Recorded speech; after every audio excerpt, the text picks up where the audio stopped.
I'm incredibly maximalist. You know what I like while looking around. There's guinea pigs everywhere, there's birds everywhere, just everything that makes me me is here.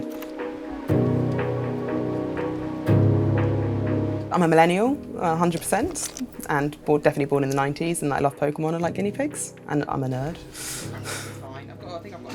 I think my friends and family would describe my home as full.